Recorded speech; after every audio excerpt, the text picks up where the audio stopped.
Previously on Dear Diary.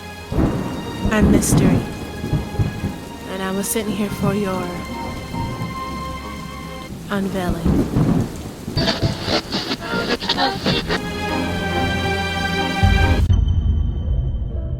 Dear Diary, with my eyes filled with understanding, it became clear to me that God sent her here. However, my mind was still puzzled. What could God have possibly sent her here to say to me that he couldn't say to me himself? Before I could say anything, she said, "You know what the definition of unveil is?"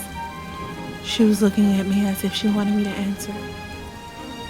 But before I could, she quickly continued, "It's to make something or someone public by removing a veil or a covering. As I said before, I was sent here with some news for you. But before I can give you the news, you must answer these questions." I was intrigued. She laid out these books in front of me. I wanted to know what the news was. Was the news in these books? With my mind racing with the possibilities of what the news could be, I looked at her and said, "Before I answer your questions, can you answer one for me?" She was walking around looking at pictures on my bookcase, and as she turned around to give me her reply, she had this smirk on her face. "What's your question?" I took a deep breath in, because I didn't know if I was truly ready for the answer I might get.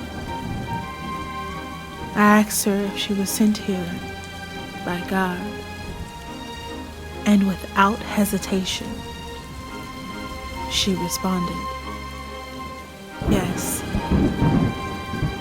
"Is that your only question?" I looked at her. I was so speechless, because now I have so many questions running through my head. But instead of asking the questions that will inevitably take me out of my moment, I stepped into something that was bigger than me. And the only question I could ask was this: "What are these questions you have for me?" Are the questions in these books?" I was sent here with lots of questions for you. Questions that when you answer truthfully, they will propel you into your unveiling. And as for these books, they hold the truth about you, Grace. So, with that being said, I'll know if you're lying.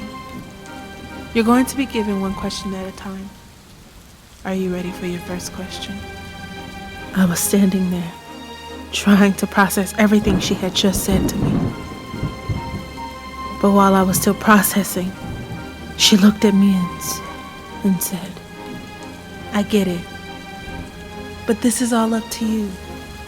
What you're doing right now in this moment, right here during this quarantine, it's going to push you into your next great moment.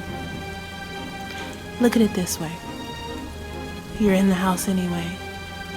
You might as well surrender to the questions God sent me here to ask you."